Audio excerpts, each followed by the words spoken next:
Hello everybody, welcome to F1 Sasha presents the F1 Files, the 8th of May, and wow, do I have a story for you. It's quite a long story, it's quite convoluted, but hopefully you'll bear with me as we go through all of the facts. But first of all, let's start off with the 8th of May, the 2011 Turkish Grand Prix. So sad we don't have the Grand Prix there anymore. The 2005 Spanish Grand Prix took place 15 years ago today. At that Grand Prix, Rubens Barrichello started his 200th Grand Prix. On this day, 36 years ago, Gino Bianco died.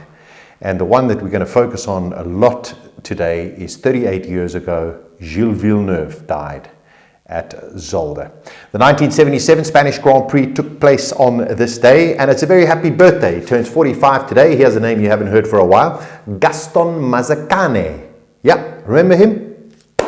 That's him. Okay, so let's have a look at two of the Grand Prix before we go into Gilles Villeneuve and mysteriously or peculiarly some of the events that led up to Gilles Villeneuve's death. And somewhere along the line, depending on how you look at things, they might have been influential in his death. Depends how you look at it. Let's go to the 2005 Spanish Grand Prix. It was won by Kimi Räikkönen, one of my favorite drivers. Now, we spoke about the Spanish Grand Prix yesterday as well. It always turns out to be, I don't know, not the most exciting Grand Prix, but it is a stunning Grand Prix circuit. He led from pole, he won the race, he was the only leader on the race. There were only 2 overtakes in that Grand Prix, and there were 31 pit stops. Sad but true. That was back in 2005. In contrast, let's look at the 2011 Turkish Grand Prix. And here was the winning car, Sebastian Vettel. See, they don't look very good. Let me try and take it out of the plastic. Maybe that'll look better. There we go. Sebastian Vettel's car that won the 2011 Turkish Grand Prix. Admittedly, he led for 57 of the laps. Button only led for 2. But it was an extraordinary Grand Prix, and you really didn't know who was going to win right up until the end. There were 82 pit stops during that Grand Prix and 79 overtakes. How's that for a difference? And can you believe it? It's no longer on the calendar. Fortunately, I have been to the Turkish Grand Prix where, I must be honest, for the first time I ever saw Valtteri Bottas, and I went, whoa, watch out for this kid. He was racing in Formula 3. Fantastic racing driver. But I tell you, behind Vettel, there was some fantastic scraps between Alonso and Webber, and there was some great racing, even though it looked like quite a comfortable victory for Sebastian Vettel at the 2011 Grand Prix.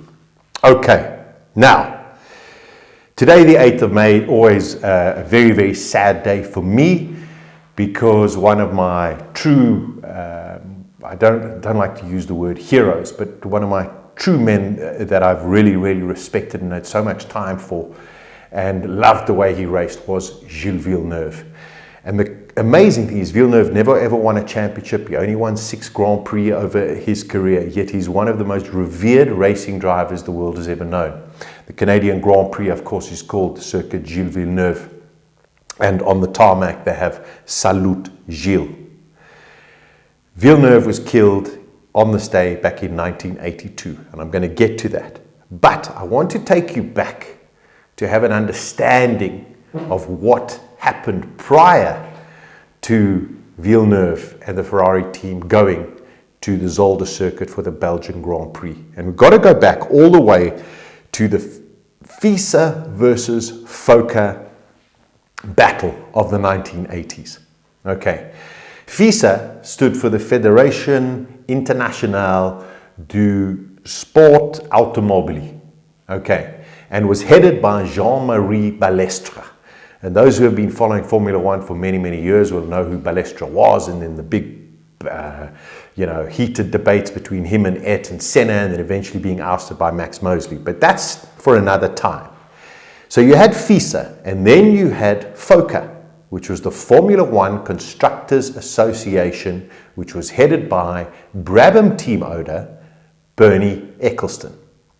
Now, Foca incorporated all of the teams except the manufacturer teams. Ferrari, Renault, and in those days Alfa Romeo excluded themselves from Foca. They sided with Fisa. The rest of the teams, Williams, McLaren, Azella, all of those teams, all decided to go with Foca and Bernie Ecclestone. Bernie Ecclestone and Foca had said, listen, we don't like the way that there seems to be this bias towards the manufacturer teams.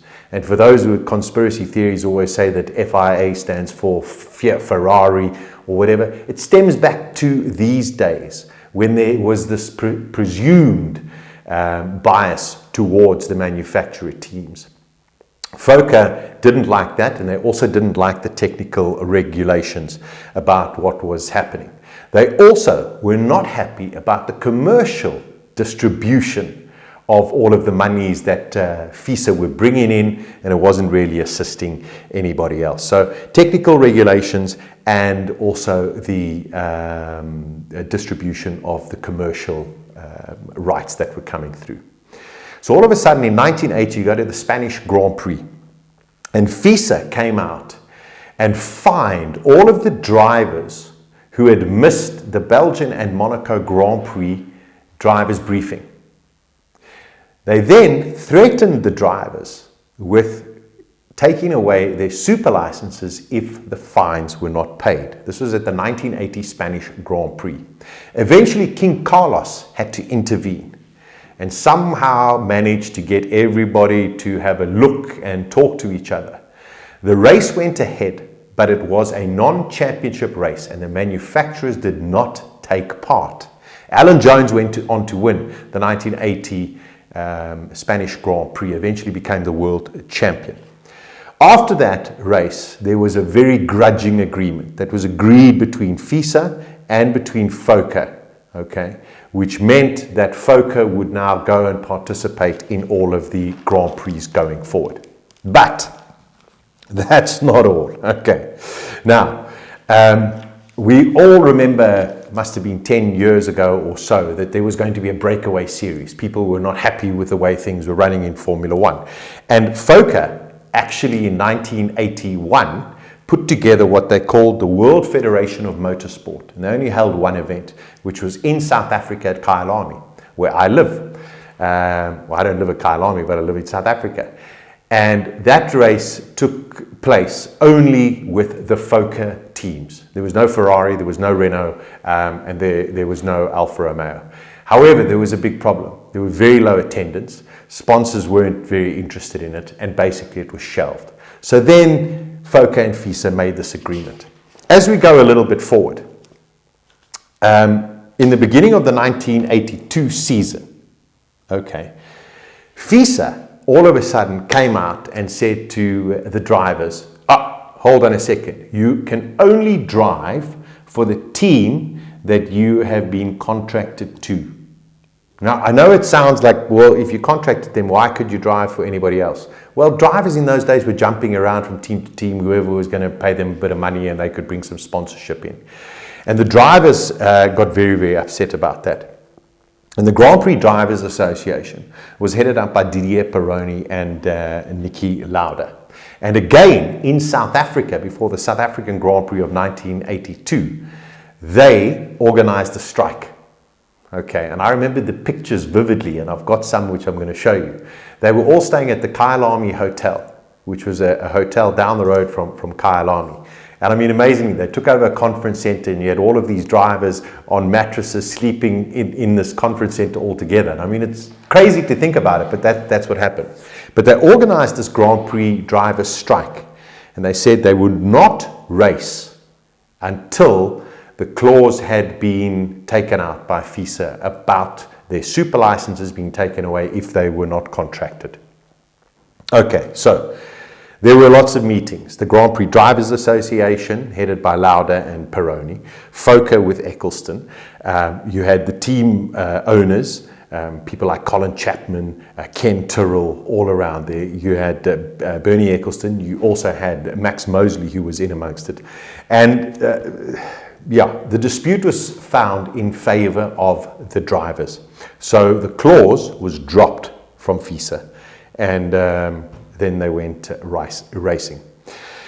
So eventually we get to the San Marino Grand Prix of 1982.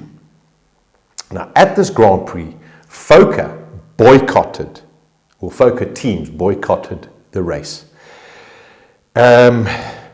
Now, there were 4 of the Foca teams that didn't boycott the race because of sponsor obligations. Okay. But the reason why they boycotted the race is that you've got to go a little bit earlier. And at the Brazilian Grand Prix, I know it's complicated. At the Brazilian Grand Prix, the Foca teams had figured out a way to sort of bend the rules. Of course, for many, many years, and still to this day, there has to be a minimum weight of your car, okay, with the driver, without fuel. And what the Foca teams had realized is they put water tanks into their cars, okay, filled them with water, and basically went to to Fisa and said, no, those water tanks there are for to cool the brakes. Okay, that wasn't the case. Those water tanks, as soon as the drivers went out, basically were emptied, and all of the water went out and basically made the car a little bit lighter and a little bit faster. And then, because scrutineering wasn't as it is today, when they came back into the pits before they got weighed, they filled those water tanks up, and all of a sudden the car was on weight. Okay. And eventually somebody told on them, naughty, and all of a sudden they got found out. So, at the 1982 San Marino Grand Prix, and this is where it all goes around Gilles Villeneuve, only 14 cars started, out of which, if you sit there and think about it, 14 drivers. So only 7 teams were there. And if you think about it, 4 of those teams were Foca teams. Because they had sponsor obligations. Had they not gone in, there would have been 6 drivers, and there would have been Renault, Alfa Romeo, and Ferrari. Okay. Now, at this Grand Prix, let me refresh your memory and take you back to 2013. Do you remember Multi 21? The Malaysian Grand Prix 2013. Mark Webber was leading Sebastian Vettel. They had a comfortable lead over everybody else. And Christian Horner called something Multi 21. And Multi 21 basically meant hold your positions and bring the cars home to the end. That's how Mark Webber read it. Sebastian Vettel read it differently. He saw Mark Webber slowing. He would have heard the conversation, decided to pass him, and went on to take the victory. Now here's a picture of Mark Webber on the podium having a look at Sebastian Vettel. Not very, very happy. Now, let's go back to 1982. 14 cars on the grid. Ferrari dominant by an absolute country mile. Gilles Villeneuve is leading. Didier Pironi, his teammate, is behind him. And way back in the distance is Michele Alboreto. And they get the instruction, hold position, bring the cars home. Villeneuve slows and carries on driving. Pironi on the last lap says, bugger this, overtakes Villeneuve, okay, and goes on to claim the victory. Here's a picture of Villeneuve and Pironi on the podium. And as you can see, he's not a very, very happy chappy. After that Grand Prix, Gilles Villeneuve vowed never ever to speak to Didier Pironi again, which was very, very sad. Also, if you look at the podium of 1982, Didier Pironi, Gilles Villeneuve, Michele Alboreto. Unfortunately, not one of those drivers is with us anymore, or killed in tragic accidents. One in a boat accident, and 2 on racetracks. Okay. Now, the story gets even more convoluted and confusing, because the Foca and Fisa story doesn't end there. But I'm going to dedicate a whole video just to talking about how that transpired and where it eventually ended up to. But I will say this. Without Bernie Ecclestone coming into Foca and starting Foca and getting commercial rights being distributed amongst the teams and taking that risk, Formula One wouldn't be where it is today. Another thing that Bernie Ecclestone was also massively instrumental in putting together was television. He knew that television in the 1980s was the way to go for Formula One. And that brings us to the 8th of May, 1982, at the Belgian Grand Prix, Zolda. This was the Grand Prix that followed San Marino. Villeneuve was furious with Didier Pironi. And they were basically out going and doing some free practice runs. Now, there's quite a lot of conjecture as to what actually happened over here. Mauro Forghieri, who was the team boss at Ferrari, says that Gilles Villeneuve was actually making his way back into the pits when his accident happened. And a lot of others say that at that stage, Didier Pironi was about a thousandth of a second faster than Villeneuve around the circuit, and Villeneuve wanted to go out there and show that he was the faster driver. Now, the Zolda circuit is a magnificent circuit, and one of the corners, which of course has changed now subsequent to Villeneuve's accident back in 1982, is the Tourmalanbocht. Okay. And basically, you come down the hill, you got a left hand, and you come down the hill, and then you go into another left-hander and then a right-hand sweep. Because it was near the end of the session, Villeneuve was coming at tremendous speed. They estimate around about 200, 225 kilometers an hour down the hill. And further down the road was Joachim Mas. And Joachim Mas looked in his mirrors and saw Villeneuve, and unfortunately moved over to allow Villeneuve through. Villeneuve, because he was going at such speed, couldn't anticipate that Mas was going to move into his way, so turned the same way.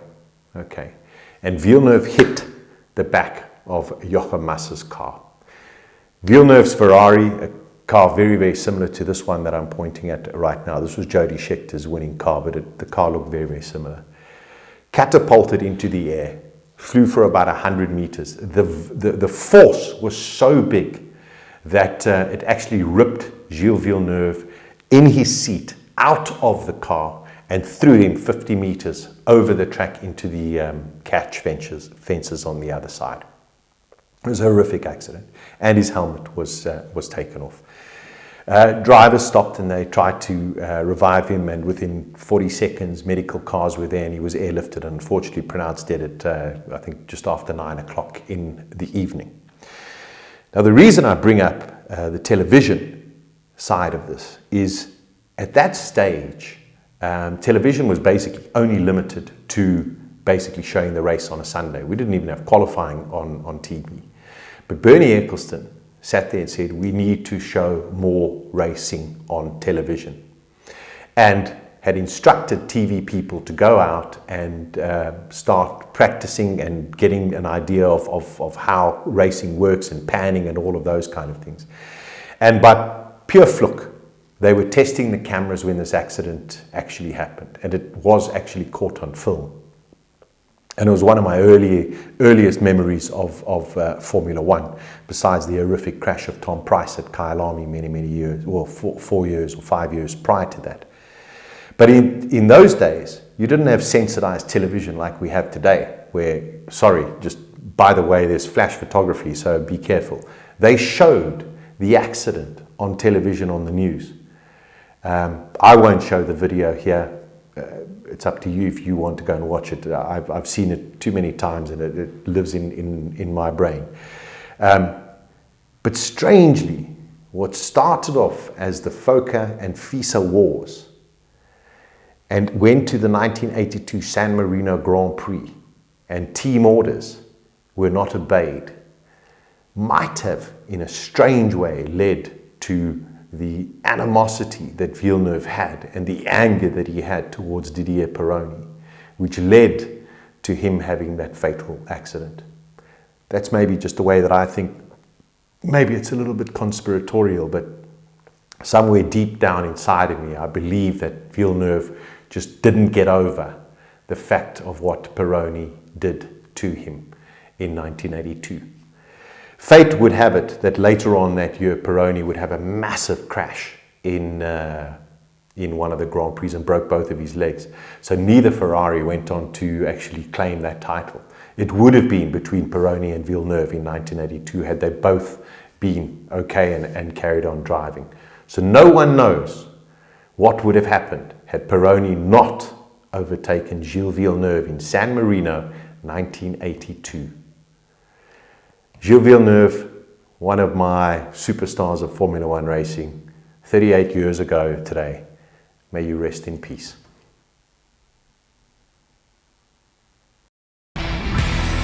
Follow us on social media, Instagram, Facebook and Twitter at F1 Sasha.